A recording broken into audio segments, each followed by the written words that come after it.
ჩვენ ზელენსკის სახით გვესაუბრება უაღრესად მნიშვნელოვანი ლიდერი აწ უკვე მსოფლიოსი. ისრაელში ხალხი იცით ზელენსკის რას ეძახის? დავითის ლომი, დასავლეთის გმირი, დასავლეთის მცველი.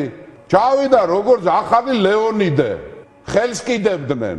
უკრაინას ძალიან გაუმართლა, რომ ამ ომში მას ხელმძღვანელობს პრეზიდენტი ზელენსკი, ასეთი ვაჟკაცი, ასეთი მეომარი. მთელი მსოფლიო გაოგნებულია ამ პიროვნებით. ეს არის უკრაინის გამართლება. ზელენსკის ასე ვთქვათ მაგალითს რო გავყვე, მეცითრითი ვარ გაოგნებული უკრაინის სახელმწიფოებრიობის სიძლიერით, რომელიც აი თითქოს აი ზელენსკი გამოხატავს უკრაინას.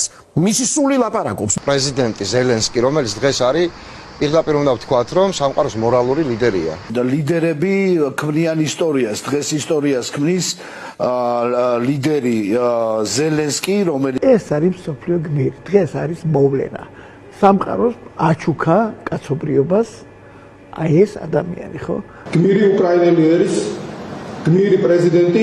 მსოფლიოს ყავს ორი ლიდერი. დღეს არის უკრაინის პრეზიდენტი ზელენსკი. ზელენსკი არ არის რაღაც ჩვეულებრივი პოლიტიკოსი, ხო? ის არის ის განსაზღვრავს დიდწილად დღეს ჩვენ პარტნიორებში, მთლიანად დასავლეთში პოლიტიკურ, ესე რომ ვთქვათ, ტრენდს. უკრაინის გმირმა პრეზიდენტმა და უმაღლესმა თავმჯდომარემ ვლოდიმერ ზელენსკიმ მოვიწვიოთ და ვთხოვოთ პრეზიდენტ ზელენსკის, რომ მიმართოს ქართულ ხალხს და აჩვენოს, რას ნიშნავს ლიდერობა.